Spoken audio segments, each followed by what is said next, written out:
Hey, good afternoon, good evening, good morning, good night to all of you. Thank you for joining me again on another live stream. And we're going to get Glenn straight on because you know he's going to be here. Hello, Glenn. Hello, everybody. Are you doing good? I'm all right. How are you? Yeah, I'm good. I'm good. Good. I think Just, I need to just about settled. Trying to whip through the comments before we kick off. Or we've got a few people with us as well as always. We've got Slipknot fan in the room. Hello, Slipknot. How are you? My hair's huge, man. What's going on? Huge hair. It's because I'm volumized. Just finished kickboxing. What's your secret, Phil? It's the volumized hair before the live stream. Anthony is with us. Good evening, afternoon, Anthony, and everyone in the chat. Should be an interesting topic. I hope so. I hope it's an interesting one. Slipknot, not Slipknot. Jeremy Carr is with us as well. Hey, Phil. You don't get a hello, Glenn. I do further down. Right, that's fair. I know my place. Don't worry. Slipknot fans picking up out on my thumbnail as well. Yeah. I mean, who makes them? They're awful. I know. I'm going to have to get better with this AI malarkey. We've got Cinnamon San with us as well. Good afternoon or evening, or is it morning, afternoon, evening where you are? Not sure. Let us know. Let us know in the comments. Backcave with us as well. Evening, Backcave. Lynn in the other room is with us. Hello, Lynn. Lynn needs to change her name to Lynn in the other room. The room, yeah. I've got a question actually around Lynn in the other room. It's the recent announcement for the Clint Eastwood 4Ks. I know they've announced the steel books, which I've linked in the comments if anyone is interested. But they've got 3 of the Clint Eastwood movies coming out in 4K. I know that Lynn in the other room is quite a fan of Clint Eastwood and Clint Eastwood movies. Is there any temptation for her to pressure you into upgrading a couple of the Clint Eastwood movies to 4K? I mean, I'll instantly say no, because I don't think she would. It's not bothered. Just not bothered. We've got them all on Blu Ray, and I think. Is this what? What? I don't know. Is this something anyone with partners or anything like that? Is this something that's often occurring thing that my wife, she couldn't care less between Blu-ray and 4K. She can't tell a difference. She can't tell a difference between standard definition and HD. She's not bothered if it's DVD or whatever.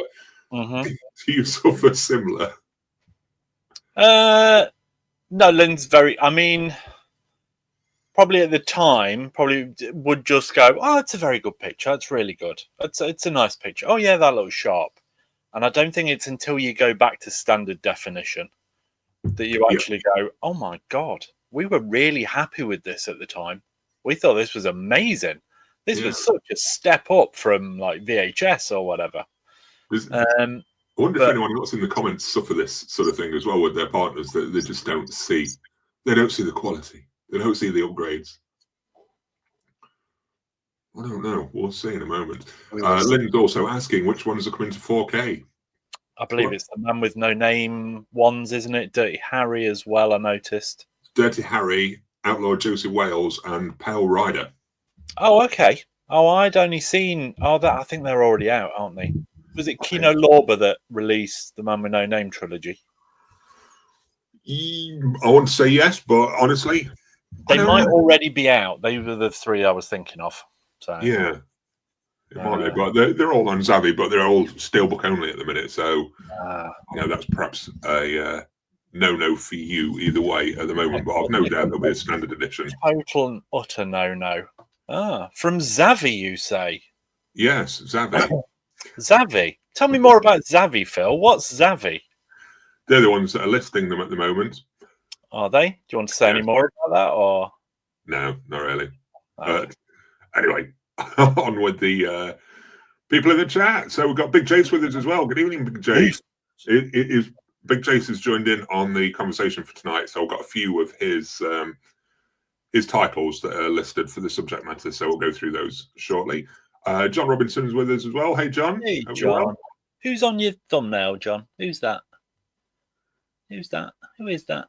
I can't embiggen anymore. Sorry. Yeah, I can't see who that is. Tell me more, John. Who is that? Who are you with this time? He's always with somebody. In the Netherlands, so it's evening there as well. So I don't know if it's an hour's difference or it's the same time as us. I'm not sure, but yeah, it's still evening. Jeremy. So I took Glenn's recommendations to check folks horror. I watched Midnight Meat Train, which was amazing. Clown, which was awesome. Hereditary, which was cool. Midsummer, which was pretentious and predictable. Okay, let's go through that again. Midnight Meat Train, which was amazing. Okay, I think it is a real.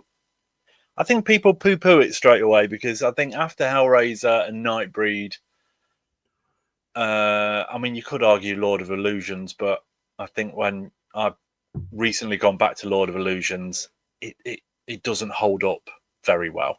No. So I think there was a lot of Clive Barker stuff that was churned out, and I think Midnight Meat Train was thrown in the mix in that, and people didn't pay a lot of attention to it.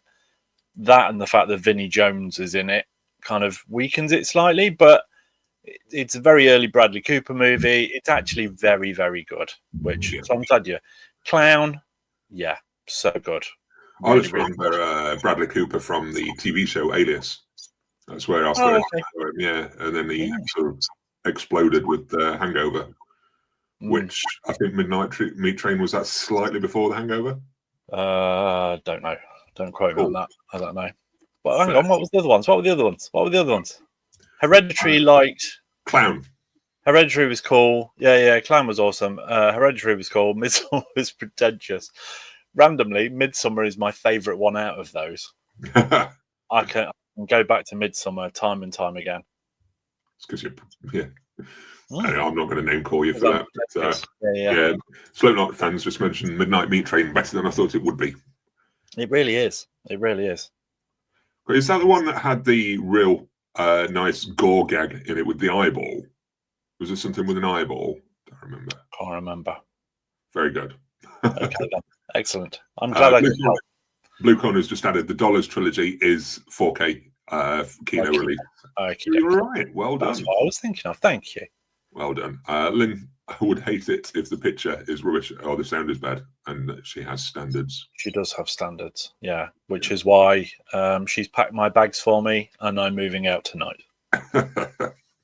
It's the new Hawk Girl, John Robinson. Okie dokie. Sorry, I was just about to come back to that. Blue Corner confirmed it's 8:35 in Denmark, so they're we're ahead. Okay, then. I'm going to give John's comment just some time there as well. Yeah. Sorry. Yeah. Jeremy Carr, first saw Bradley Cooper in Alias. Clock of Many. Hi all, waiting for Arrow UK to do a Dollars trilogy, fingers crossed. And yes, I will upgrade any Eastwood movie. Yeah, Dollars trilogy, they advertised it a wee while ago, didn't they? It was another one of the postcards in somebody's thing, and shall I go off on a tangent with Arrow very briefly? You can do if you wish. Yeah, well, obviously we got a few bits. Well, Thursday I got 2 Arrow titles through. So I got The Cell, which is due out tomorrow. So it was still a few days early. That was a quite nice thing. But then I also got The Gift on Thursday, which is not due out until a week tomorrow. So Arrow were really ahead of the game on that one. As you can see, still in Thursday, but there's a reason for that because I've been watching lots of other things. Oh, I might have to cover those later. As Wilco 97, I have 4K of Midsummer on my shelf. I imported from Germany. No 4K director's cut though, but that's okay. Yeah, I've not seen Midsummer. No, well, it's another one of them that I keep saying to you need to watch. What do I go for? Do I go for the theatrical or the directors? Do you know? Have you checked out both? I prefer the directors, but that's because I really enjoy the film and I wanted to see more going on. I do think it adds a little bit more, if I'm honest. I think it's worthwhile.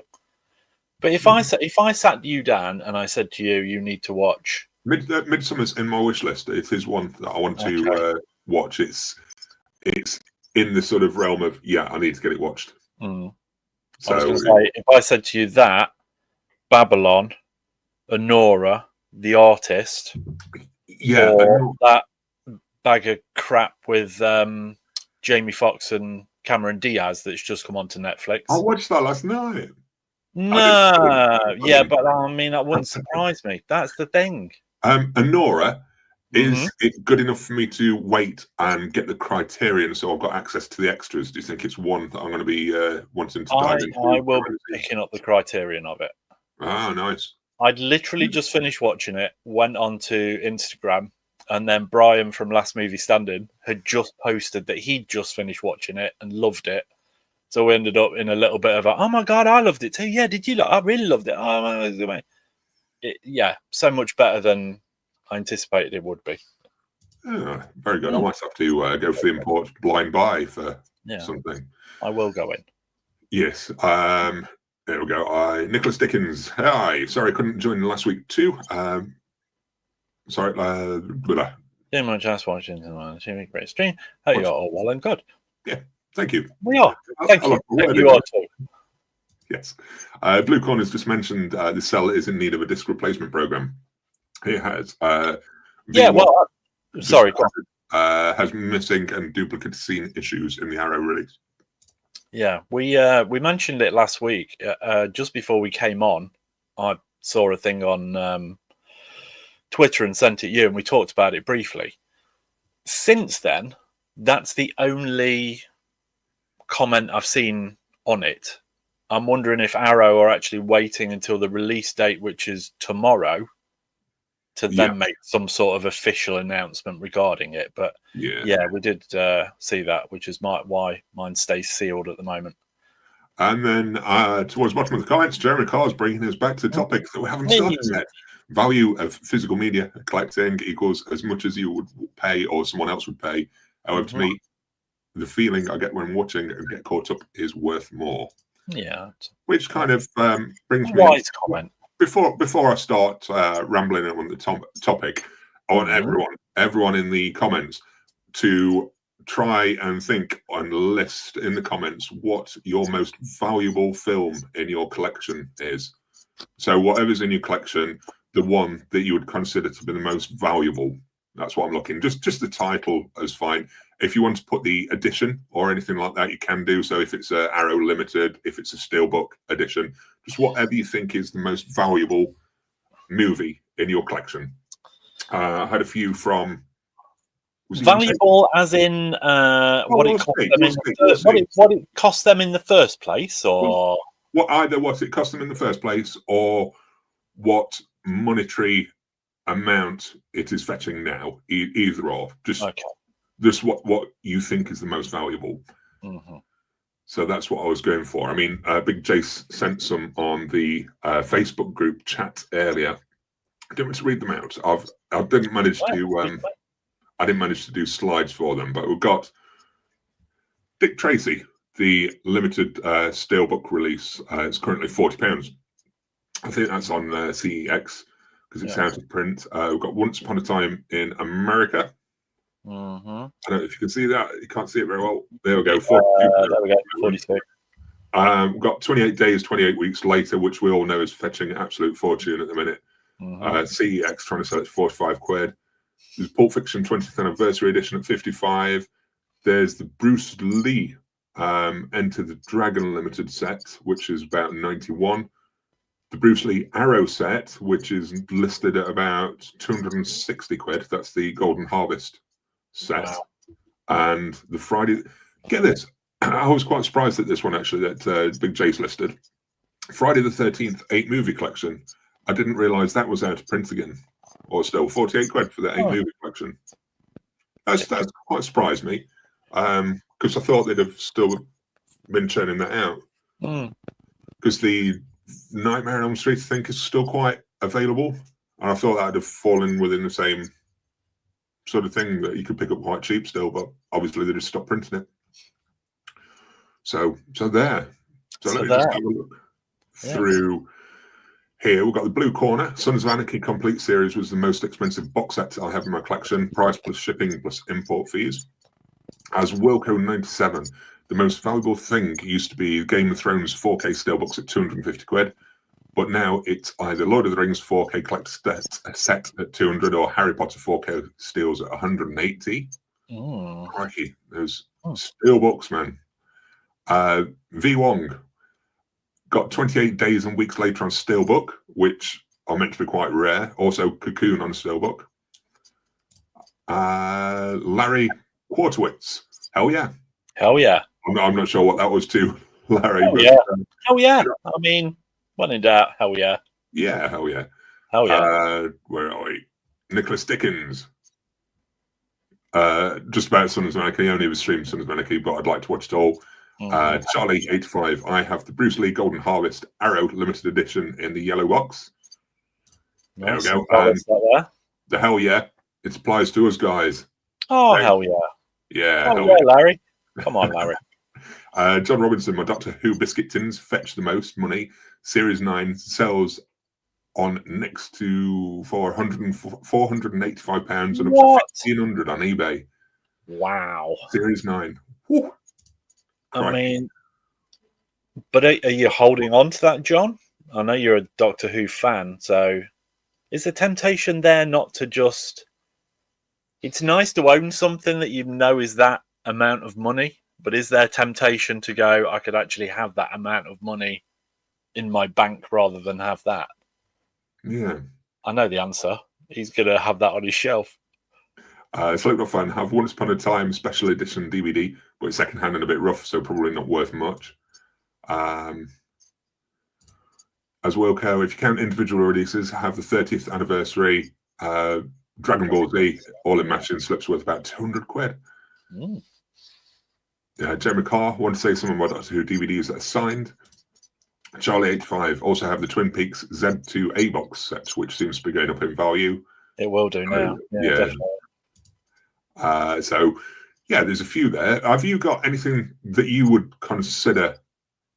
What would you consider to be the most valuable film in your collection? No, I mean, you asked me about this earlier and to get something ready. And I think the most expensive thing would have been that Terrifier set, if I'd have gone with it. That was £102.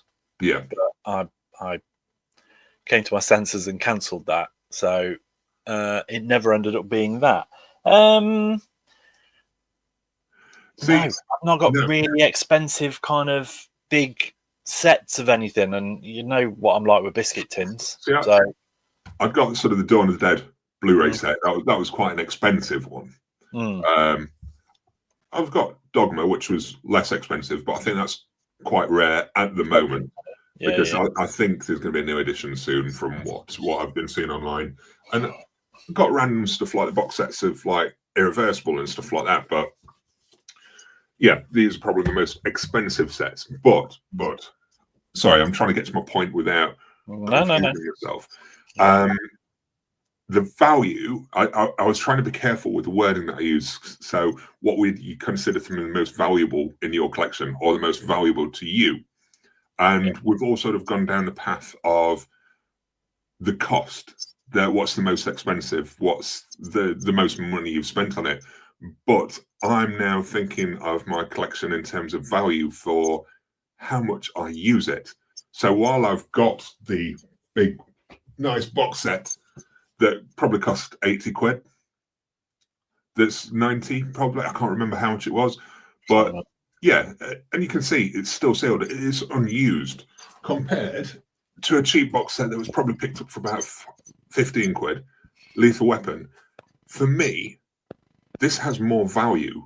This is more valuable to me than this because this is being used and this isn't. Do you ever think about your collection in that way when it comes to value? Because that isn't worth as much to me, really. Even though it cost more, it's not as valuable to something like that, which would get watched a lot more.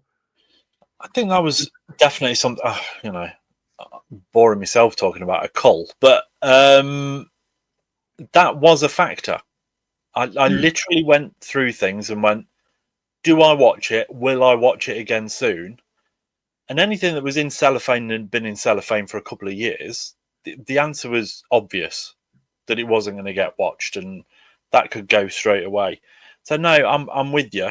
I think most things on my shelf now are things that I would like to keep, but like I say, there's the few stragglers of things that I've not yet watched that have been picked up. So I'm purposely working through them now. I feel like I've been a bit of a trickster with the wording of the title and things like that, because I know that when we say what's the value in your collection, you sort of immediately think of the money, but I suppose it is in a way. But when you're considering a box set that's cost me 30 quid, that has not been watched, compared to the box set of, I've lost it now, Lethal Weapon. I must have watched that through all of the films 4 or 5 times. Probably cost me 15 quid. So I've paid 30 to 40 quid for something that I'm not going to use. It's worth more, but the value lies in this, because it's cost me 15 quid and I've probably watched 4 films 4 or 5 times each, which, if you say a quid a view compared to 30 quid for no views, the value for me is in what I watch and what I get enjoyment out of, versus things that sit on the shelf just to look cool. Yeah, it's a matter of interest. Why did you buy that? Because of its reputation, really. Have you seen it? Years and years ago. I can't remember much about it. I remember it being quite uncomfortable viewing, but I've not been impulsed to go back and try it again. I mean, oh yeah, it's got the straight cut and all things like that, but there's no impulse for me to go back and watch that. I'd rather watch Lethal Weapon again. So where's the value in me keeping something like that? I mean, this one, I was struggling for examples, so I did pull up the Dogma Blu Ray, because that is something I get value out of. It does hold value monetary wise, but I did get the value out of this because it's been watched a few times. It's been watched more than once, and yeah, it's in the collection, so that does have value. But why am I holding on to things like this for the monetary worth, when in actual fact the value to me is near zero, really? It is interesting. It could be interesting for me to dig through the extras and things like that, but really, when I look at the other things on my shelf, I don't know if it ever gets priority. No. And I think while it's still wrapped in cellophane, it's worth a hell of a lot more resale. Yeah. So, and there's 4 different cuts. I can't see you sitting down and watching all 4 different cuts either. No. So it's 4 disc thing. I don't know how many: theatrical cut, extended cut, Argento cut. So it's 3 cuts, but with something like that, it's how. I don't know if it's just me. I don't really get time to sit. I'd sit down and watch a film, but then I don't immediately think I've got to go and watch the alternate cut of the same movie, when I've got so much other stuff to watch. I want to pick one cut, watch it, potentially a couple of extras, and move on. I don't want to watch another cut of the film straight away. I want another movie instead. A few months down the line, I might go back and watch a different cut of it, but yeah, it's. Or you might have it on your shelf in cellophane, where it sits for. How many years ago did that come out now? 2 years? 3 years? At least, I bet it's 3 or 4, yeah. Yeah, there's several on my shelf that I like that monetary-wise, they probably are worth 40 to 50 quid each that they're fetching on eBay, but the value to me is zero, because I've not used it, I've not watched it. Whereas something like Speed, I've watched that countless times. And by the way, I don't know why I haven't got this on 4K. I've not upgraded it at all. I don't know if it's worth upgrading or not, but this has been watched countless times. So 15 quid on this, I've got mega value in that from my collection, because I've watched it so much. But road games from Indicator that sat there, pricey as hell, fetching 40, 50 quid on eBay, that's got no value because I've not watched it. And then we come. I mean, it's got no value to you other than 40 or 50 quid that you can then use for something else that you'd rather have. Yeah, it's that the value of the movie and the extras to me versus the expense and cost of the items, if that makes sense. So I'm shifting the word value from a monetary thing to a personal thing. Yeah. So did you say you've used that sort of view when you've been looking at your culling? Yeah, I mean, that was... I never really went in for expensive kind of box sets in the first place. When I was looking at things that will have cost me any kind of money, they still weren't massive. Like the most... Right, these are probably the most I've spent. I Yeah. love the film. I'll watch it numerous times. It's worth investing in. Can't even tell you how many times I've watched Silence of the Lambs, and I will rewatch and rewatch. So it's worth investing in. It's like randomly all Arrow titles as well. Not intentional at all. I adore Psycho. It's one of my favourite films ever. Psycho 2, I'm pleased to say more and more people are talking about, and they realise the value in Psycho 2 because it's a very good film. Psycho 3 is a good film. Psycho 4 I can I can live without. But it was worth the investment because they will get watched. When I looked at my old stuff, there was never like really massive, expensive box sets. Yeah. I'm now thinking the most expensive thing I probably had was that quite large one that was the James Bond films. Oh, right, yeah. That was probably the biggest investment. But you know what I'm like. I'll just watch random James Bond films at any time. So it's worth it, and they'll stay in my collection. It's like the people in the comments that have their Doctor Who collection. If that's their favourite thing and they get enjoyment out of Doctor Who, and it is that thing that they go back to and find comfort in, then it's worth that financial outlay in the first place. Yeah, that's got that personal value to someone. If it's someone that just wants it purely to have in the collection, then that value is down. Well, we've talked about. I remember saying to you that somebody bought this. I can't think of the company's name. They'd spent like £80 on this box set, and it had steelbooks in it. And I feel like I almost wanted to say manga, and it's not manga. What's it called? I feel like it starts with an M. And they do duplicates of steelbooks in sets and things like that. I can't remember what they're called. Not Mental Labs. Oh, it might have been Mental Lab. Yeah, thank you. They'd spent £80-something, and somebody had commented underneath, I didn't particularly like that film. And the person that had spent £80-odd on it said, yeah, I wasn't a big fan of it either, but look how beautiful the set is. Yeah. That is just blows my mind. Why are you even buying it if you don't like the thing in the first place? I think that's the thing, especially when there's a lot of people that talk about the struggles of space in their where they keep the movies and running out of space, or I'm stopping collecting because there's just not enough room and things like that. And they do fill the collections up with stuff like that has no personal value to the person. It's more about the monetary value that they've got it that no one else has than if it's personally worth anything to them. I get being swayed by something if you like the film and you go, I do quite like that film and I do really then like the artwork or whatever.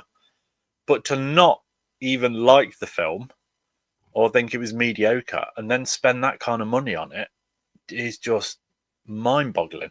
Yeah. But anyway, we're banging on. There's comments left. Yeah, I'm going to skip back to comments for a little bit, so then we'll dive back into the value thing.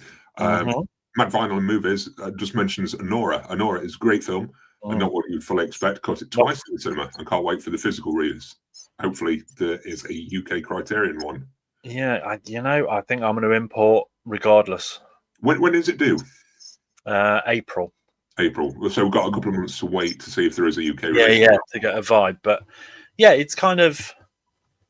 You get from the trailer that it's kind of a slant on Pretty Woman in the respect of somebody wealthy asks somebody to spend the week with them for a monetary amount. I won't go into any more than that. But then it just fires off on one, and it's funnier than you think it's going to be. It's a little bit of a road movie. It's brilliant. It's very, very good. Good. Sorry, I'm just trying to find where I got to with the comments because I've lost track. As well, for the expensive stuff, I also have old Star Wars 4K matching slips, which is worth about £200, maybe more when I got them from HMV. John Robinson, there we go. Most I've ever spent on a single film was the Never Ending Story set. I forgot how much that came out to. I think it was about $200, probably about 150 quid. I can't remember how much it was, but it was, you know, when you see it and it looks really pretty and it's in keeping with the movie, and have done seemingly a great job on it. But for me, on something like that, it's when I'm thinking about the value on what it's worth to me, it's not a movie that I want to go back to a lot of times. It's not a movie I care about enough, so I didn't bother with it. Was you tempted in any way, or no? It's not a film that kind of stayed with me from a child, to be honest. Not personally. It didn't grab me. No, I think it's great, set for if you're the right fan of it, and if you are going to get that use out of it and the value. But if you're not going to use it a lot, then it's a lot of money to fork out. It certainly needs to be displayed properly. That was the one that came as the book, wasn't it? It was massive, yeah. Yeah. So you've got to display it properly. V Wong, unless I get close to being bankrupt, then the value of my collection will very much be in my pride of ownership. I think that kind of falls in. It's the how much you care about the movies and how much use you get out of them as well. Yeah. It's I'm just flicking through again. Jeremy Carr says, "Yes, I have thought that way, Phil." Thankfully, is it just a general thought, or is it when you're clearing out? Because we've talked about culling a lot. Do you think about the value that you get from it from culling, or is it more the monetary value that it's worth that falls on? I think when I've looked at, because obviously I shifted a lot of stuff through CEX, and there was the odd bit through eBay and things. I think I've probably been swayed. I know there was a few things I can't remember off the top of my head because it's been a while now, where they were kind of like limited edition versions of things, and and the limited edition would give you £30 on a voucher or something, and you could buy you could get the standard release for £8. Yeah. When it was stuff like that, it was a no-brainer for me because you still own the film. Yeah. You've still got the exact same film. I think, I don't know, really. Yeah, I mean, I've never spent crazy on a big set in the first place, so I'm hesitant on that one. That's fair. V Wong, Phil, as a parent, I've got very little in the collection. This is watched more than once these days. Yeah, you can relate to that. I can 100% relate to that. It's not. It's some things not even getting watched once. It's yeah, there are realities. You think you've got an afternoon free, and you think you can watch something, but then you look around and it's like, right, I need something that's going to be suitable for a 10-year-old and a 7-year-old. Yeah, although we did go in with Tomorrowland the other day, the Brad Bird Disney movie with Clooney in it. That was pretty good. Pretty good. Well, I've seen that before anyway. So that was another repeat watch. Nicholas Dickens. I've watched Jaws so many times like Flash Gordon. That's probably cost me a penny to watch. I've watched my 4K about 30 times in 5 years nearly. And that's where you get your value from the collection. That's where it's most valuable, I think. Apple Auto corrects ruining Nicholas's life meant Jaws 4K. As Wilco, my Dragon Ball Z set is probably the most valuable to me since it's in the original aspect ratio and not cropped like the other releases. Jeremy Carr. I think what I've rewatched the most physically through the years of VHS, DVD, Blu Ray, and 4K would have the most value. I think so. I think that's what we were sort of trying to go around really on this one. It's the most value comes from those you actually use. John Robinson, hopping back to my Dogma Blu-ray, might be worth selling Dogma as the price will drop if the rumored 4K comes out. I know that's the this is where collector craziness kind of hits, because I'm in the mind like, I don't want to let it go. What if it doesn't come out? What if it doesn't happen? I want to keep holding my Blu-ray. But John, I think you're right. I think I do need to probably move it out before the 4K comes, or I'm sat on a Blu-ray that's gone from being worth 70 quid down to 15. Yeah, I mean, it's going to come out. I haven't got the US release. I imported the German release, which cost me about £9 or something ridiculous. Yeah. So, you know, it's not a film you're ever going to be without. I don't think so. I've got the DVD sat here as well. And I mean, on there's a few extras, but it's not stacked out. I don't think it's anything that's going to be missed that won't port over. But who's bothered about the old extras anyway? So, yeah, let me know in the comments. My Dogma Blu-ray, should I let it go now and try and cash in before a new edition comes out, or should I keep hold of it just in case? Randomly, with so many extras these days, they just appear on YouTube anyway. Yeah, true. You know, I've sat this week and watched the making of The Substance. It's a really good half-hour making of. I really liked it because the director's still got quite a low-budget mentality of doing a lot of the stuff herself, even though she got a lot more budget to play with. And it was interesting watching that kind of thing. Yeah. There's only one making of featurette on the 4K that I've imported, and that is probably going to be that exact half-hour making of. So it didn't really matter. I watched recently I was looking at Kronos Criterion, and there was one particular extra that I wanted, and I was like, oh, shall I just wait for the BFI and get that one because that looks stacked out, or shall I get the Criterion as well? But that extra was actually on YouTube, and I sat and watched that again the other day as well. It was the tour around Guillermo del Toro's house, and all that stuff. So I sat and watched that again. Yeah, randomly, like I say, it's not on the BFI release, is it? No. But it was like, should I get the Criterion? So I've got that as well, and having access on YouTube, it just sort of helps me along to say, get the Criterion. Wait for that. I got a nice little deal on this week, didn't I?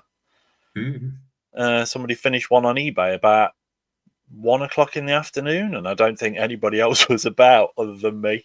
So I ended up paying £10 something, brand new, sealed. Really low. I think with postage, I think it was about £12 or something.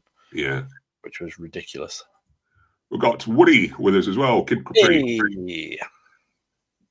Sorry, I was just getting distracted by Nicholas. Love Dawn of the Dead and have watched about 5 versions of it, but the theatrical is the best. The extras are great. I don't think I'd get the value from the extras because when I see the trailers and things, it's just, I look back and I think it's just not my sort of zombie movie anymore. It's moved on so far, and I've just burnt through Walking Dead and things like that. I'm just not sure if I'm bothered about going back to it. I'd rather go back and watch Snyder's Dawn of the Dead, to be fair. But that's just me. I was a fan. I liked Snyder's Dawn of the Dead. I thought it was good. It was good. It was really good. Yeah. Slipknot fan. I was watching George Carlin's cameo in Jay and Silent Bob Strike Back earlier today. Hilarious. It was George Carlin's cracking, and he was good in Jersey Girl as well. Okay, lighting. Yeah, I know. Just annoying. Nicholas just mentions that Speed 4K is great. I need to upgrade. It's one I could get away with upgrading because it is one that I've perhaps watched too many times. The films that you were showing, Glenn, I know it's a while ago now, but Nicholas has 3 great films off Glenn now. Right, okay. Yeah. Thank you, Nicholas. Slipknot fan, thank you. Smash the like button. Thank you for the support, Slipknot. Much appreciated. I'm going to throw up a banner again in a minute because, in fact, I'll do it now. Every time I flick back to the banners, I lose track of the comments because it puts me right back at the bottom again.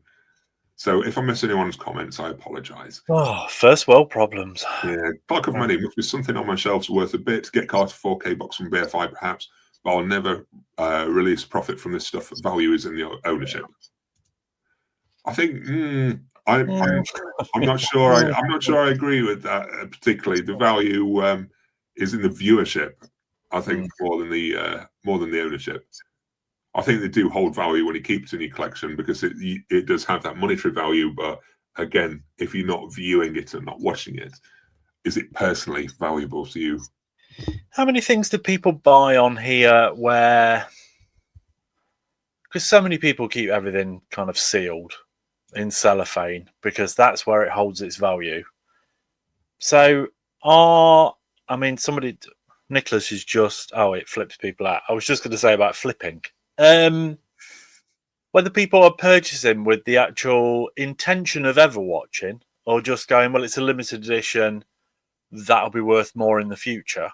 I'd tell you, I wonder this a lot particularly with steelbook collectors.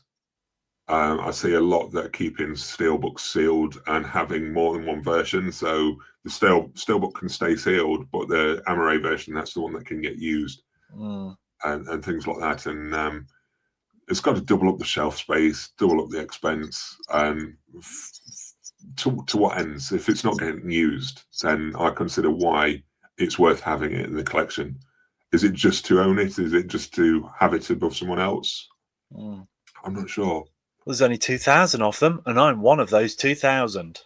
Exactly. Nobody else cares. Nobody else cares. Honestly, nobody else cares. On my limited edition of Irreversible, there's only 10,000 of these. Only 9,909 of the people. I lost track of the nines I was saying there. Only other than you. Yeah, mine's number 886. No one else in the world has number 886. Wow. Yeah. You must be the biggest film fan ever. I'll tell you what, this is one I am doing a cull, and it's one that I'm going to let go. I will be listing it on eBay at some point. It's one that I don't need in that form, if at all. I can't see me going back to trying to watch it. No. But that's just me. I think it's one you've certainly got to be in a certain frame of mind to watch. Yeah. And I'd be intrigued to see if anybody actually goes, I love that film. I've watched it so many times. Yeah. Because I would get professional help at that point. As Wilco 97, I have Austin Powers 25th anniversary limited edition set from HMV, but seems that's actually out of print now. Oh, okay. Is that like the trilogy that they did, or the was that the new release 4K? Yeah, the one with the. I hate saying it because you've just said that you've bought it, but the one with the really horrible artwork. That was like purple and green swirly thing. I know which one you mean. Yeah. Yeah, I wasn't a fan of that artwork. I think, Nicholas, the DW Blu Ray biscuit tins are only about 40 quid, so they're affordable and not very big. Is that Doctor Who? Yeah. Jeremy, 46 watching, 16 likes. WTF are you doing with those fingers and thumbs? What the flip? Thank you, Jeremy. What he means. Blue Corner. That's one of the dangers of steelbooks. I've had plenty of them with gorgeous art, but the movie itself, meh. Do you? I used to be in the collecting frame mind, even with the steelbooks. It's like, yeah, it's lovely art. I'll keep it because of the artwork, and it sits on a shelf, and you don't see the artwork, but it's rare, so I need to keep it. And I find myself in those trappings, and it's Well, we talked. What film did we talk about earlier in the week? And you said, "Yeah, I'm gonna have trouble getting rid of it." Oh no, you're on about the Marvel movies. Yeah, I think you were saying about struggling to get rid of those. It's something that just keeps stopping you from doing it. Yeah. Even though, if you were going to go, I don't know, I might watch Iron Man 3 tonight, you'd press Disney Plus and you'd watch it on there. Yeah, absolutely. Blue Corner says I had to stop collecting them when I hit the 630 mark. Wowzer. That's some heavy weight for the shelves as well, I should imagine. Yeah, because they're real steel. So that'd be just be sagging right in the middle, wouldn't it? All them biscuits in them. Yeah. I think Jace has a standard Amaray of Conair signed by John Malkovich with the character named Cyrus. Priceless. Put the bunny back in the box. What are you going to do when that 4K of Conair comes out? I don't think it's limited edition for a start, so I think I'd just hang fire and get it in an offer. That's certainly one mindset I'm in now regarding purchasing. Yeah. Like, it's a film I like. It's a film I'd like in the collection. If it is a limited edition, I don't care. It can wait then. You did it with Aliens and True Lies. You waited till they dropped in a 2 for 30 and you did well and picked them up. Yeah, I'm doing the same with 7 as well. I've not picked that up yet. Mm. I will. I know I will, and I want to. But I'm gonna wait it out. I can't imagine it being deleted or anything, or missing anything much on the disc. It'll come out, or it'll be available further down the line, hopefully. In my defence, I did buy that straight away, but I had vouchers for Christmas. Yeah, so, thank you. It's not even real money. Vouchers. Paul Pariah Gremmen. I used to have a complete fighting championship collection, 1 to 31. All the Grand Prix box sets, Bushido and Shockwave. Price was €300 plus. Jesus. Nice. And now you can watch Pride on the UFC Fight Pass app, which we pay for. $6.99 a month, Phil. You'd love it. You'd love it. You know, not enjoying the UFC in any way. Anthony, the most valuable things is some of my out-of-print anime DVDs and Blu Rays from anime distributors that went out of business.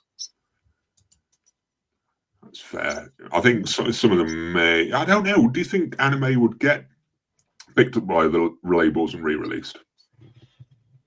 What have we seen recently that's anime that's not really? It's just kind of a lot of it just goes to Crunchyroll now. Yeah, I wanted to say Hideo Kamijo, but I don't mean him.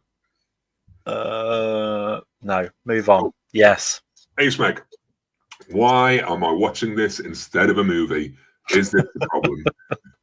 You know what? I'm thinking, why am I here rather than watching Great Pottery Throwdown? So, you know, we're all in the same boat. Don't worry.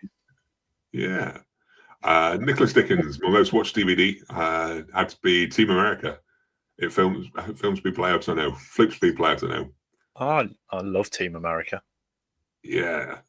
I'd say. You're an actor. Act, damn it. That's such a great scene. Yeah. That whole Matt Damon thing, which just never gets boring. I think, let's just skip on to John's comment. Only buy to watch, only a small percentage of physical media goes up in value. And it's so hard to predict what goes up in value as well. A couple of them that Big J's put on the Facebook group that have got good value are titles that I've had in the past and then sold on. And it's the most random stuff, like the Dick Tracy steelbook. So random. Did that ever get an Amore release? I don't think it did. I think it was only not in the UK. Not in the UK. It did in the US, I think. Am I right or wrong in thinking it was a Play.com exclusive at the time as well? I can't remember that far. Tell me, Big Jace. Big Jace. Come on. As Wilco, do either of you own the 4K of Peter Jackson's King Kong? And if you do, what do you think of it?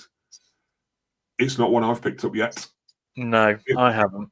It's one I would be tempted by. I have it on streaming on iTunes, I believe. But yeah, I've not picked up the physical yet. But it's a film I would. I think it's a great movie. And yeah, I'm not sure what they did for the effects or anything, so I don't know how they hold up quality-wise with the 4K. I'd have to do a bit of research. Nicholas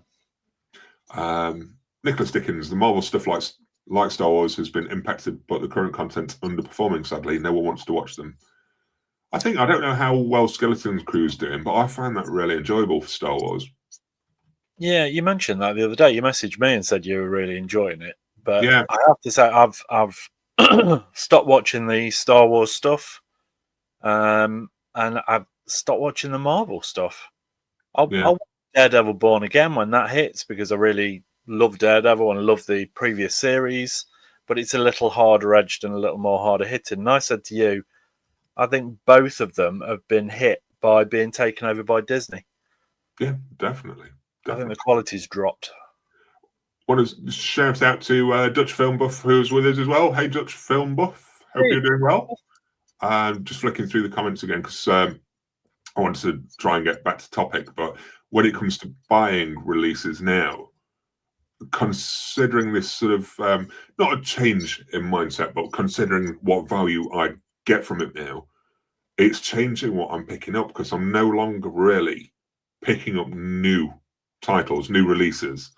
I'm finding I get more value from perhaps the catalogue titles that are released by the boutique labels, because I find that when I'm watching interviews, audio commentaries, behind the scenes extras and stuff like that, that gives me more value on that. So even though the boutique labels are probably 5 or 10 quid more expensive than a standard release, if I'm buying them, the value is greater because I'm watching more of the content that's on the disc. Do you ever consider that with the value of what you pick up, or just generally? Yes and no. If it's a film I love, it won't stop me buying it if there was next to nothing on there. Like I said, you know, I ordered The Substance 4K from the States because we're only getting Blu Ray here. It's only got one featurette on it. I don't care. For me, it was one of the most enjoyable films of last year, and I want it. As simple as that, really. Yeah, I mean, you know, I would rather. Let's not get into the whole conversation again about postcards and folded posters and all that kind of stuff, but I couldn't care less about any of them. Give me a good audio commentary, a really good making of, and that is so much more fulfilling. That I can't think of terminology tonight at all. I'm really struggling.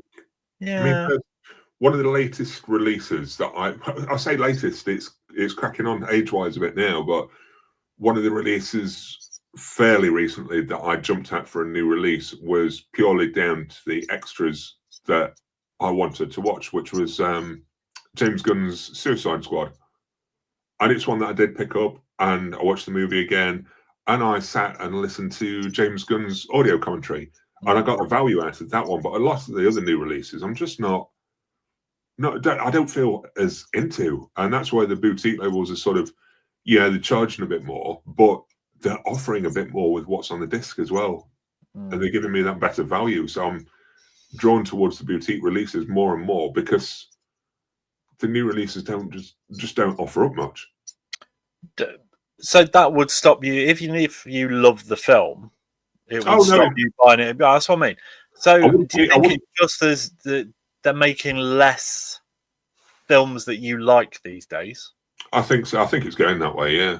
But I say that, but I'm not saying I don't like the newer films that are coming out, but they're not sitting with me as well. I don't feel impulse to go back and watch them. I don't find there's much depth to them anymore. Do you not think that's a little bit that you're not getting the opportunity to watch as much stuff? Potentially. So you're not also, I mean, you know, you and your other half has kind of selective taste of what you can kind of put on that she'll like and what she won't like, don't you? Yeah. So I mean, like I say, this week we watched Anora. We finally got around to 10 to Midnight with Charles Bronson. Oh yeah. So that was, as people on here know, it's been on my watch pile for quite a while and finally got around to it. And Lynn will watch all these kinds of things. She's quite happy to watch pretty much anything. You know, like I say, she watched and really enjoyed The Substance, loved Anora as well. So I think we're probably watching a bit more of a diverse range of things. Diverse, yeah. Eclectic. Yeah. Should we say? Yeah. Mix of things. Fair. Whereas I think you're restricted when you sit down on a Saturday night. If you're sat with your good lady, then there's going to be certain things you can watch and certain things you can't. I think I worded all of that very well, to be honest. Yeah. Right, on that, so I'm going to jump back to comments because what I'm saying is I think they are making very good films. Yeah. They're probably just not down a lane or an avenue that you're able to watch as frequently. Yeah. I know what you mean. Yeah. I need to up my game. That's what you're saying. God damn you, Glenn. Nicholas Dickens. In the living room and just spend more time apart is what I'm saying. Yeah. Must admit, I love my Blu Ray Alien anthology set. It is a nice set, that one, to be honest. It is, yes. Back to the Austin Powers one. Yes, the Austin Powers set was the trilogy. It came in a tan-coloured hard box with some art poster and a booklet. Yeah. So not the garish thing that they've released recently. That's okay. We can really criticise the other one now then. Yeah, the one that was just the first one was just horrible artwork. I don't know what they were thinking. Yeah, it was awful. Big Jace, the original Star Wars Complete Collection Blu Ray set, before it was completed, I have signed by Mark Hamill, Harrison Ford, Carrie Fisher, and Samuel L. Jackson. Make me an offer. Lol. But not really. Selling. Yeah.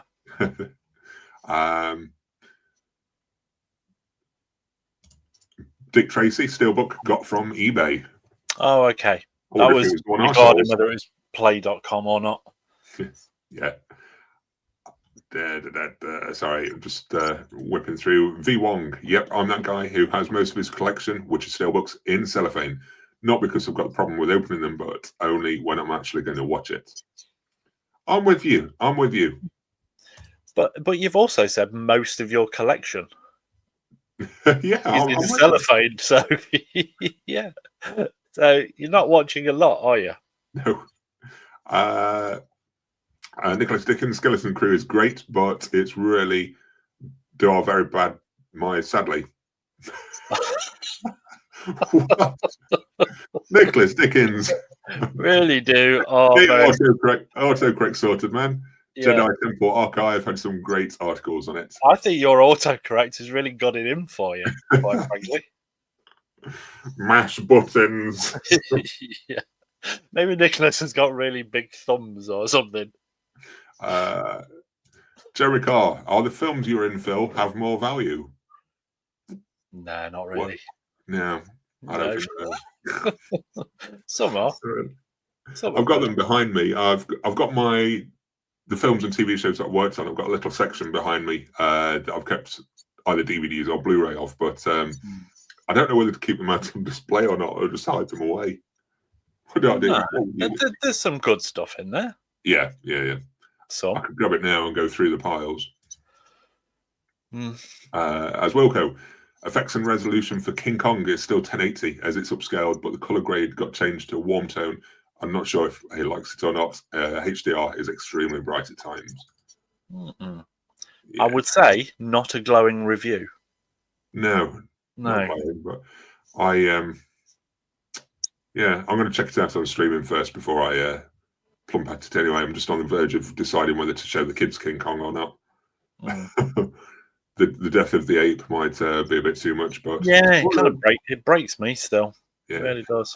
Just before the stream, my eldest is watching through the Harry Potter movies with Ira, and it's on Half Blood Prince. So I just popped in before I came up here to do the live stream, and Dumbledore had just died, and he was rubbing his eyes, and I'm thinking, I don't know if he can take the big monkey dying if he's crying at Harry Potter. I'm sorry, Dumbledore dies. Yeah, spoiler. Film's 15 years old, man. If you haven't watched it, then tough. Well, what I will say to that is, I would never watch them anyway. No. Not my bad. Yeah, I think he was struggling with that a bit. So King Kong, I might have to hold off a little bit longer. We'll see. I might force it upon him. Yes. Nicholas, I do love the director of The Substance. She did a great film called Revenge back in 2018, I think. It indeed. It was very good. Very, very good. I can never pronounce her surname. Coralie Forgier, something like that. But she is very good. Yeah. Honestly, the making of The Substance, she's so passionate, and so much of you've not watched it yet, have you? Not yet, no. But there's some of the shots that are like POV of the person kind of running around, and it's her with like a helmet camera on, and she's dressed up as the character so she could get the shot exactly how she wanted it, rather than sending somebody else out to do it and things. And it's brilliant. Yeah. Jeremy, to an extent, I'm not sure. It was Casablanca, one of my favourite films. I missed out on the limited edition with all the goodies. The 4K standard I bought was loaded with features. Took me a few days to get through. $18. So that's pretty good. That's a deal. Woody, I'd catch that Blu-ray of Dogman now, make do with a DVD version of it, or borrow Glenn's and not give it back. I mean, what's that? Whoa. No, there's no need for that. Why don't you get rid of yours, Glenn? Because it's a German import. Fair. And it's worth like £8 or something. It's worth what I spent on it. Yeah. Dutch Film Buff, the most money I've spent on box sets, both DVD and Blu-ray. The most valuable things in my collection are probably releases of Japanese genre films that are out of print, like Sleepy Eyes of Death. Woody, I keep nothing in cellophane. I buy to watch or enjoy, not for resale or profits. Although I have thought about buying 3 of a limited movie and selling 2 to fund the one I've bought for me. I mean, not terrible thinking, but I think you'd be referred to as a scalper, which is one of Phil's favourite words.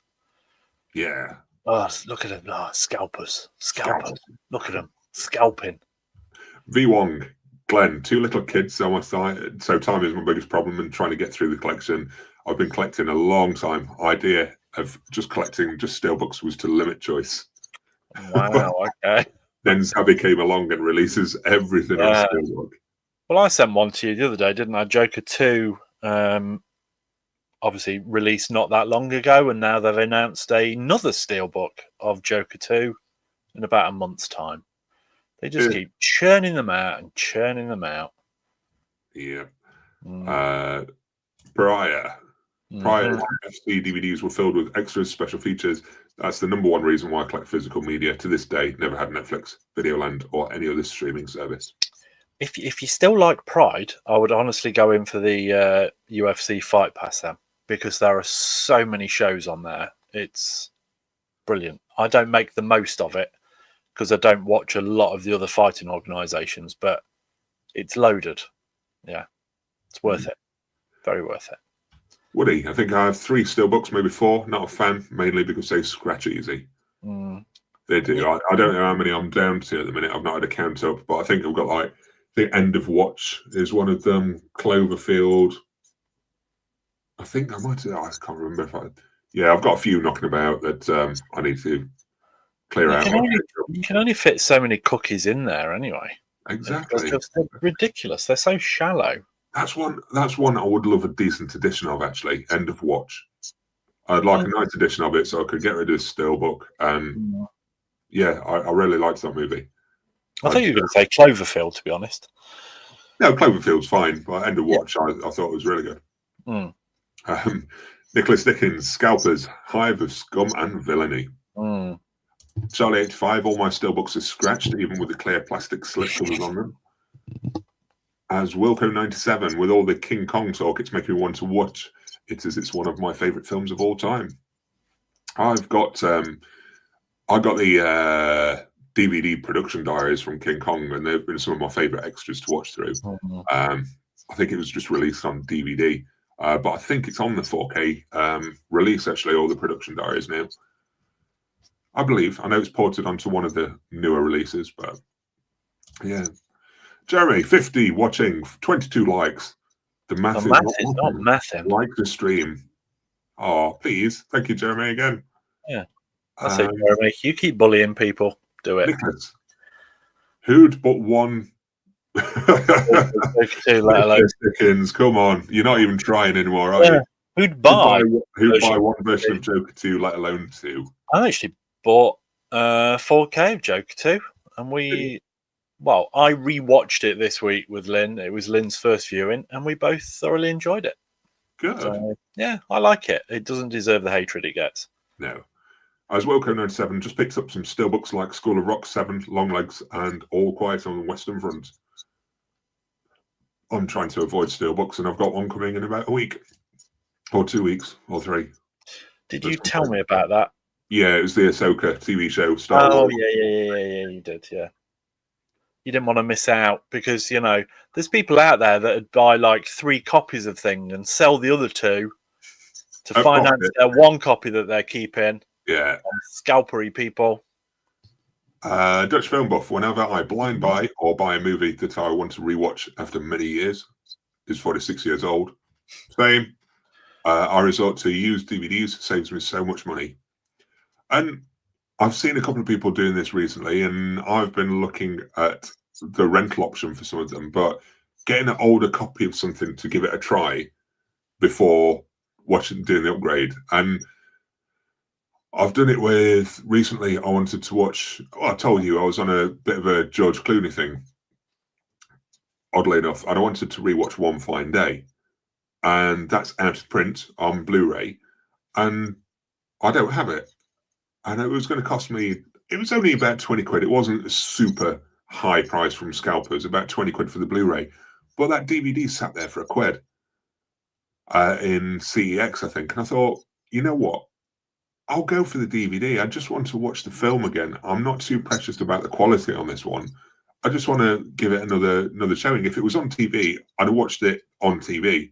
I thought, why not? Just go for £1. Just get it watched and then get rid of the DVD if I want to, because I don't know if it would get watched again after that. So it might as well just go. Why spend 20 quid? I did that with The Life Less Ordinary. That cost me £1 on DVD. And you're 47, by the way. You're not 46. Oh, okay. You are. Yeah, I believe you. I believe you. Yeah, you are. I lose track. I don't think you'll be fine. Don't. You know, when I was a kid and I'd say to my dad, how old are you going to be this year, Dad? And he'd go, how old am I this year? And you think, how do you not know how old you are? But actually, past the point, you do stop caring. Yeah. You think, I don't care. I'm there. I'm just older. Yeah. But you're with 47, everything, man. With everything. 47, Phil. I'm sorry. I know what I did forget to do. Go on. I was going to set up to do sort of film myself doing the live stream so I could feed it into a video that I'm going to be doing for the future, and I completely forgot to set up the camera and everything. So that's not. You know what that is? That's your age. It's my age, yeah. 46 years old and can't remember a thing. 47. If you'd have been 46, you'd have done it, but you're 47, which is why you've forgotten. Damn you. Yeah. As Wilco 97, just check the King Kong special features disc. It says full-length documentary, making of King Kong, production diaries with Peter Jackson, Kings of New York, deleted scenes, and more. And I'll tell you what, Peter Jackson does a terrific job of behind the scenes on most things he works on. It's just a shame that is not done an extras laden release of Lovely Bones or Heavenly Creatures. Or Bad Taste. Not Bad Taste. Brain Dead. Brain Dead. Yeah. I've not seen much in the way of extras on that. I think Bad Taste had a decent documentary on it, but Brain Dead did not. What was the name of the... I'm going off on a tangent, I know, but Bad Taste, when we used to get the DVD imports, and they were always nice big chunky sets from on DVD, they were always by a certain company, had like a blue logo with a black ship on it. What was that company? Anchor Bay. Anchor Bay. Thank you, Phil. Thank you, Phil. Well done. At 47 as well. You remembered that. Well done. Yeah. 47. You're 47. I know. Nicholas Dickens. A lot of second-hand DVDs are great quality. I think some DVDs are fine quality. Others are shocking, but Jeremy, I stopped counting at 27. That's fine. I don't feel any different when I was early 20s anyway. No. Everything's aging around me. Charlie 85. He said 46 again. You know why? Because he's in films and stuff. He's gone all showbiz. He wants to be, I'm in my 30s, darling. My playing age is between... As Wilco 97, I have a few films on DVD that I'd probably never upgrade to Blu Ray, like Drop Dead Fred, Bean, and Mr. Bean's Holiday.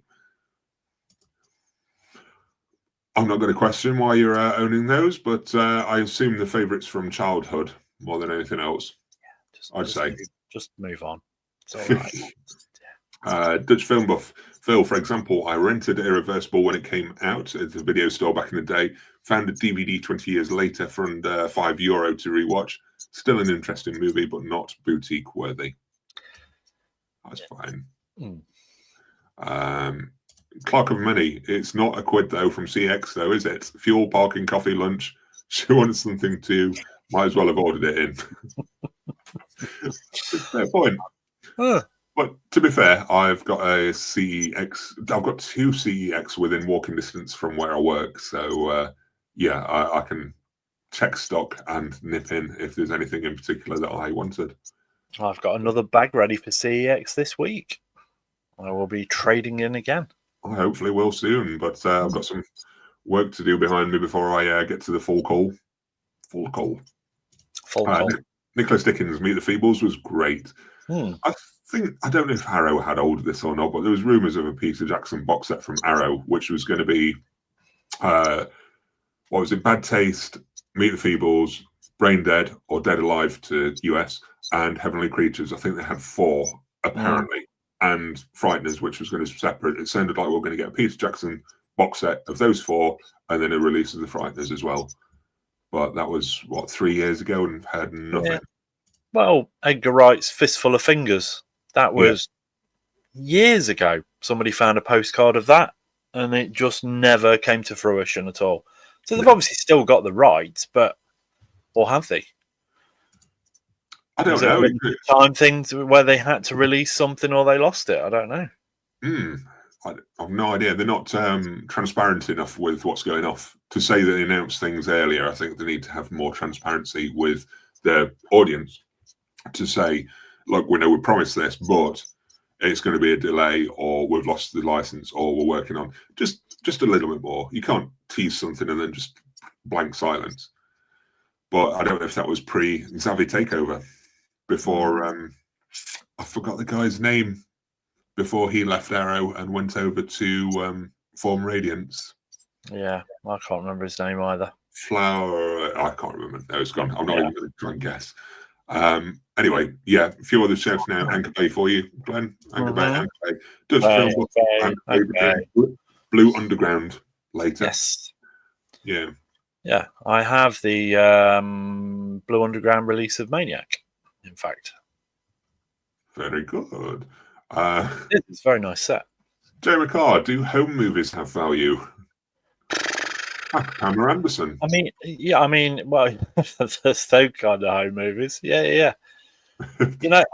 Jeremy's home movies of his family wouldn't have much value to me or to you, but they probably do to Jeremy, you would hope.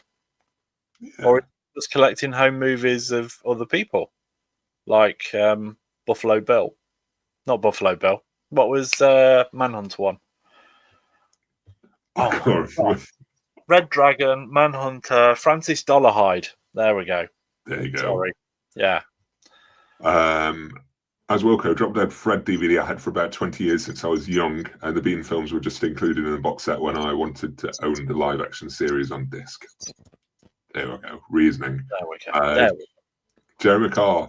So are you all surprised about the true value of your physical media commissions? Well, we're waiting.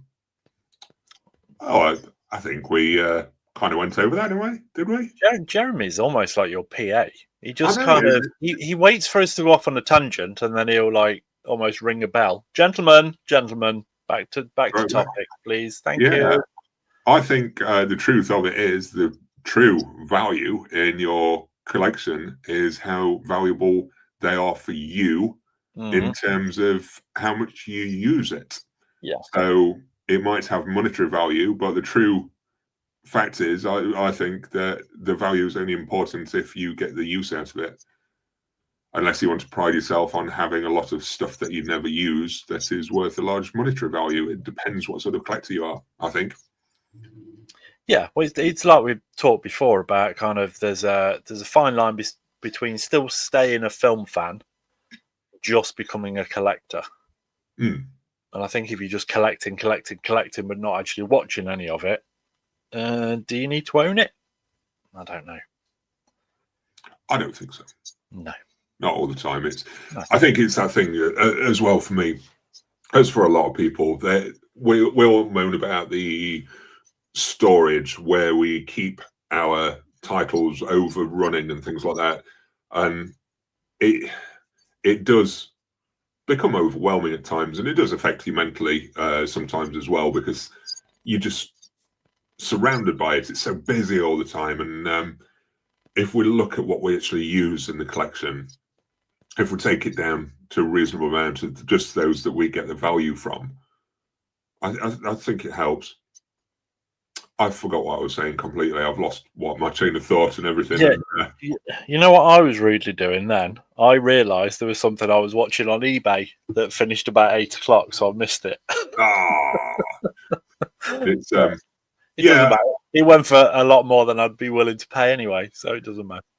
I think I'm going to value my collection more when I get rid of more, because the movies that I have I'll have the greater percentage of movies that I value to what I've got at the moment, if that makes sense. I felt so much better about it after the initial cull. I wish I could remember it. I mean, it was hundreds that went. There's still hundreds left, though.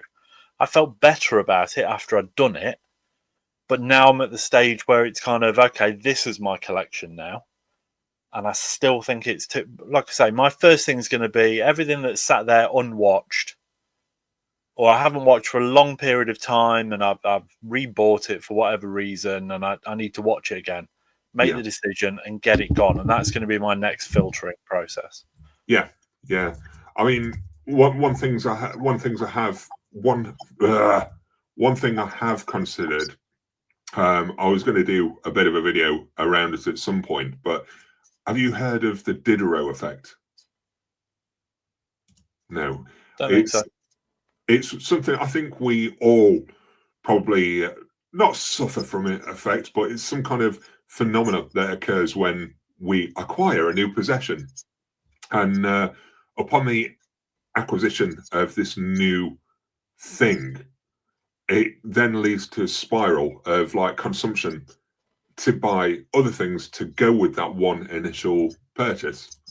So, for example, if you went and you bought something that you're obviously going to do, if you went and you bought the new release of Fast X on Blu Ray, and you had that in your collection, and suddenly I wouldn't buy that, Phil. I wouldn't buy that. I wouldn't buy it. I know you wouldn't. No.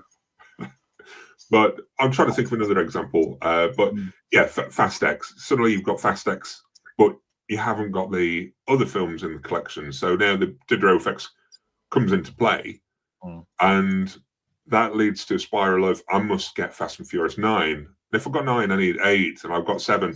And you're buying a whole lot of things around the one initial item that you bought. So a lot of retailers consider this when they're trying to sell you something. So you walk into, I'm using you as an example again, Glenn. So you walk into a shop and you want a nice new pretty dress to buy for a disco dress. Yes. And it's coupled, you look at the dress in the window and it's coupled with a handbag. And I'm going to need a handbag, shoes, maybe a brooch to set it off, a belt just to like pull it in at the waist slightly. And it's because of the Diderot effect that the retailers know now that if you're going to get this nice new dress, then you might want a new clutch bag to go with it. And you might want some shoes to go with it. You might want a nice necklace to go with it. It's all framed in a way. So the effect of this sort of phenomena all brings together. And before you know it, you've not just bought the one thing you wanted, but you've bought other things to go with it. So like me, for example. Can I have earrings as well? Yeah, exactly. Thanks. Yeah. Thank you. So if I'm collecting for a director, I think, oh, I'm a fan of this director. The Diderot effect starts to go along, and I need to fill that. I need to complete this thing. I need to get everything all together. And it's just how it spirals, how you spend in spirals because of this phenomenon that happens. Well, I mean, yeah, I mean, you're guilty of that a little bit, aren't you? We've talked about one of your director collections, and it, they've made a few good films, but they haven't made they're not all good films. But I mean, I briefly spoke to you in the week. I don't think this person's watching, but they wouldn't mind if because I'll keep it vague. They like a specific character. So they now buy absolutely everything on God's green earth that has this character on it or related to it. And they've got that kind of need to keep feeding that compulsion to get, it can be anything that's slightly vaguely connected to it, and they buy it. They're like I've referred to them to their face. I'll tell them this. I've referred to them as a magpie. They're just kind of, oh, need it, sparkly. I'll have it. I must have it. I must have it. I must have it. And yes, Jeremy, Spy Kids has got to go, Phil. It's part of my director collection. Mm. But And as Phil always says, well, the boys watch it. I sometimes wonder if Phil had kids as an excuse. they actually, when they were trying to pick a film to watch this afternoon, Bailey wanted one of the Spy Kids movies. He requested to watch one of those. Well, it's a good job you got them in your collection. Exactly. We watched. No, we watched something else instead. We watched Transformers: Rise of the Beasts instead today. Yeah. So, anyway, back to the comments. Dutch film. The biggest problem nowadays is that people are literally building a video library at home of films they have never seen and probably never going to watch. They're basically building a home video store. Mm. It is. I think we're trying to recapture something that's been missing from the high street for far too long now. Gary North, I understand that totally, and have that with music. So similar thing with the Diderot effect. It's like you find one album from an artist that you like, and suddenly you're trying to buy the full catalogue of their stuff. And well, it can literally be, you like one of their songs, and you think, I'll have the album. Yeah. And really, just buy that song. Exactly. I mean, it's like the bands now are more difficult to follow because when they sort of split up and work with someone else for a bit and then reform and go back on, and you buy in 3 or 4 bands just to follow a certain guitarist or certain drummer or whatever else. Anthony Lipello, that's true. It is. I think so. Yeah, it's true. It's totally true. Jamie's just wondering what sort of dress you're going to be going for in my hypothetical situation. With the weather at the minute, Jeremy, not a sundress. Honestly. Something maybe knitted. I don't know. They're difficult to dry. It's a conundrum. It's a conundrum. It really is. Wilco 97. Wait, there's Fast and Furious films after Tokyo Drift. Never heard of it. For me, there isn't a Fast and Furious film after the first one. The rest, I quite like number 5. To be fair, I thought that was pretty good. Fast and Furious was about street racing and about cars and that kind of that was fine for me. When it goes off and just becomes some random action movie, anything with Vin Diesel in, I mean, it's just family. It was good in Iron Giant. Dutch film buff. But why should anyone who prefers American mainstream movies buy a Fellini set or a Shawscope set for $200? I just don't get it. I think that's fair, and see a lot of people that do that. Yeah, I mean, I think that with some of it, social media has a lot to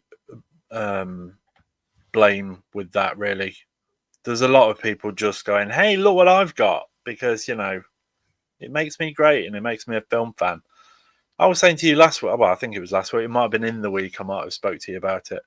When you see YouTube channels and every single week they're buying all of the latest releases because I think they get themselves, stuck in a routine of doing that, and it almost becomes their thing that, hey, look, this guy gets the new releases every single week.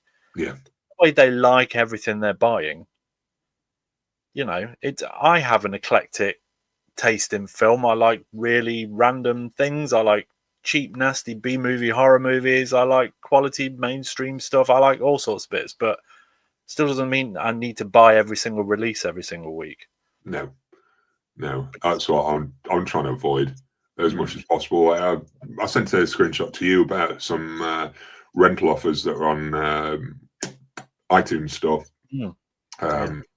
Apple Store, iTunes Store. I don't know what it's called anymore, but yeah, it was $1.99 per rental, and I thought, you know what, why?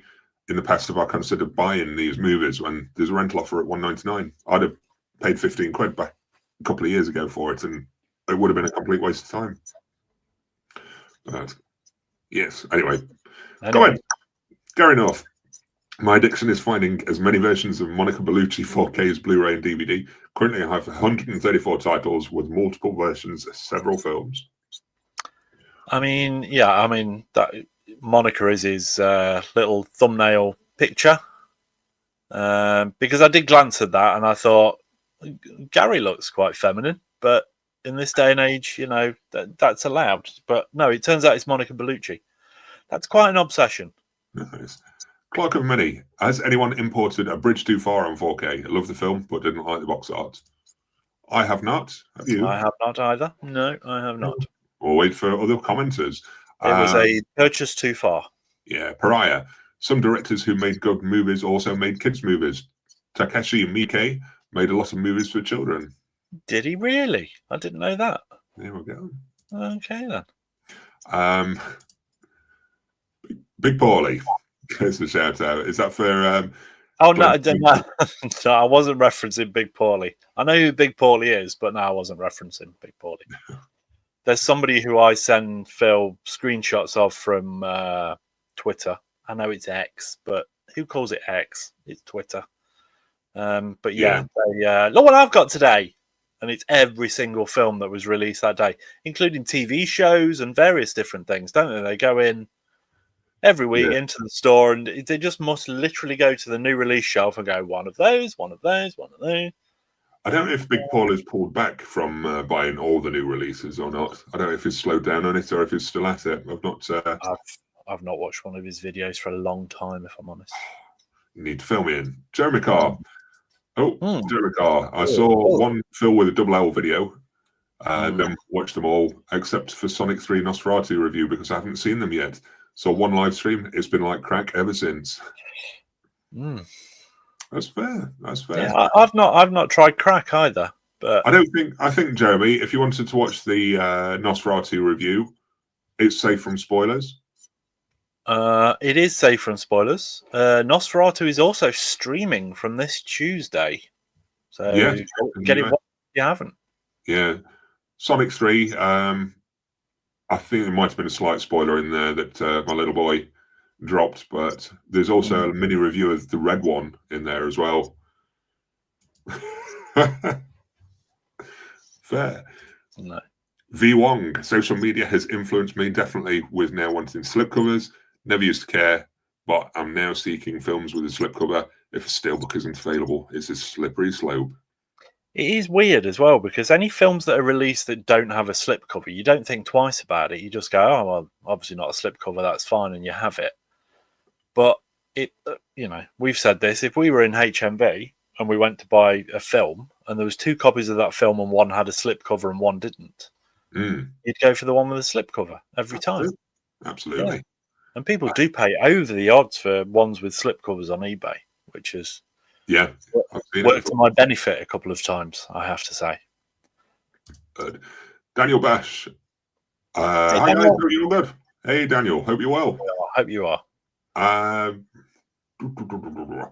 Sorry, I'm just flicking through the comments now because I know the time is drifting on. Daniel, I saw Sonic 3 with my kids. Had to keep asking my daughter what was going on. She just carried on laughing. There. I watched it with my kids and I followed it okay. Jeremy, okay, could do with a Nosferatu review then.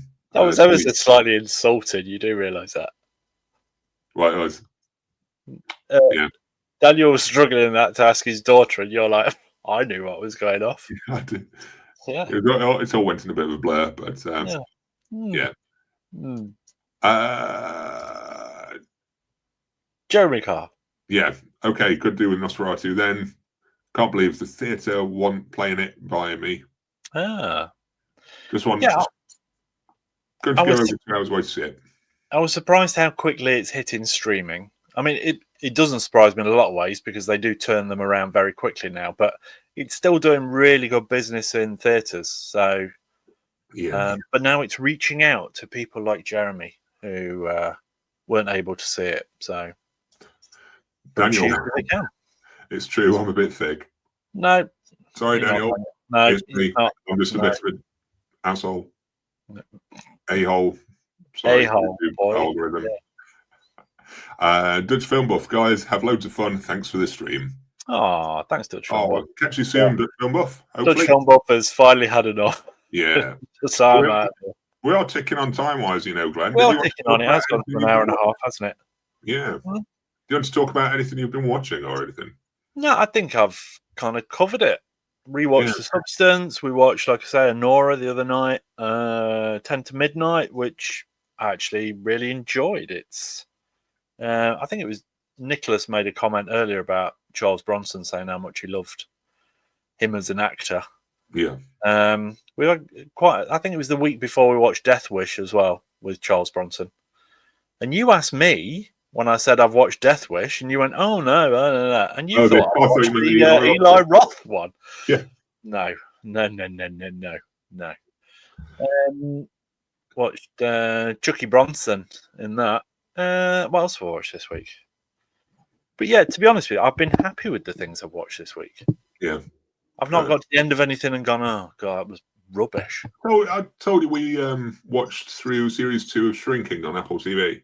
Yeah, you really loved that, didn't you? Yeah, it was really, really good. And so I think Harrison Ford needs an award for it, really. He was great. Really good. He's not somebody that wins lots of awards, is he? Which is a shame because he's consistently good. Just skip back to comments a second. Woody, stop organising your collection by directors. Do it by spine colours, white, yellow, black, pink, etc. Then see what you keep. I think that would be more dangerous to collect by spine colour. You'd be seeking out this random crap just to. I think would there not be like 70% black on your shelves, and then the odd bits of colour? I don't know. It's a fair. Yeah. Yeah. Might have been majority black. There's quite a lot of red I can see.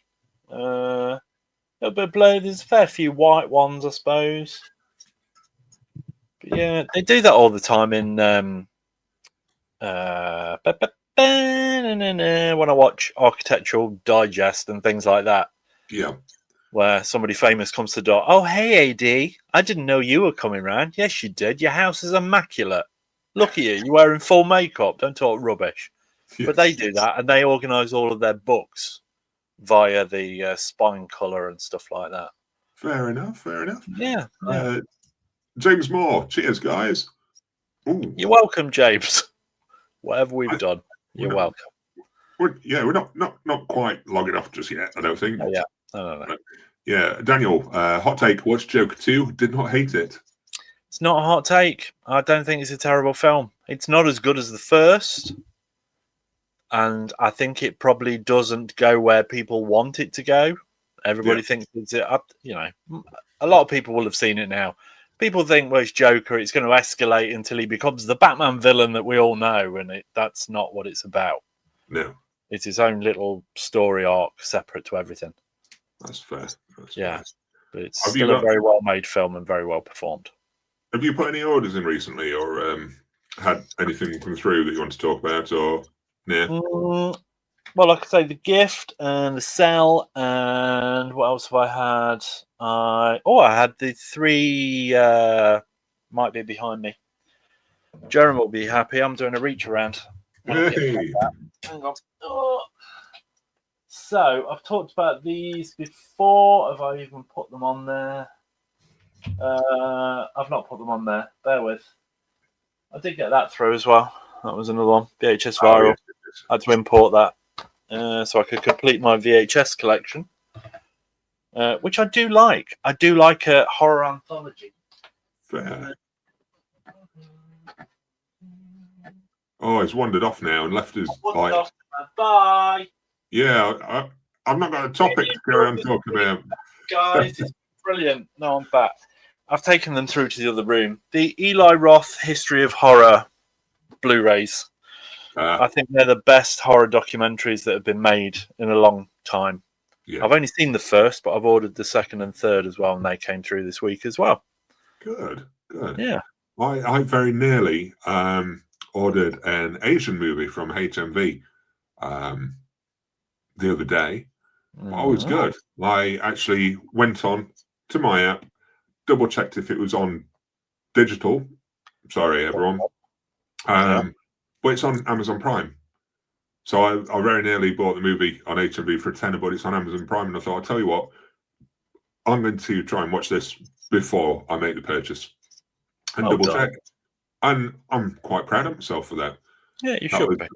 A movie, I don't know if anyone's seen it, called Project Wolf Hunting. No. I'd take your silence as a no. Yeah. What else did I? So Kronos, you know about that was £12.51. Oh, I did get a 4K through, and that's on the shelf. I'm going again. Oh my goodness! I'm going to read the next comment here. Yeah. Retro Fun. Do you have a favorite film that you've watched so many times that you don't ever need to watch it again? I think for me, when I was young, I watched Wayne's World far too much, and that's a movie that I can't see myself going back to watch again anytime soon. I don't know if it's because of my age and I've sort of grown out of that, or I'm just over familiar with Wayne's World and just don't want to watch it again. I don't know. We're not worthy. We're not worthy. How about you? So that was my other purchase. Oh, you've completely skipped the question. Sorry, I'll come back to it. Okay. No, I don't think. Yeah, I mean things like Jaws was mentioned earlier. Raiders of the Lost Ark, I can repeat verbatim from front to back, but I will still watch it another million times in my life before I die because it's just special, that film. Yeah. No, I don't. Favorite thing you've watched so many times that you don't need to ever watch it again. Yeah. No, because I'd just keep rewatching them. Yeah, I don't need to rewatch like Pulp Fiction again, for example, because you know every single scene, you know what's going to be said, you know who's going to come in next, you know what's going to happen next, and all that kind of doesn't matter. No, it doesn't matter. I mean, they're the special films, and they're the films that we need to own. Yeah, not the things we feel mediocre about. Yeah, I mean things like I know I waved Speed around earlier. Yeah, that's one that I could still watch again tonight and be happy about it. And things like, well, we've got Die Hard, that's been watched numerous times. Gross Point Blank, Swingers, Point Break, they're all movies that I've watched. Lethal Weapon, watched them loads of times as well. Yeah. But yeah, Woody, on Vinted, there are people that sell slipcovers, but I realise now, after watching this, it's important for some people. It really is.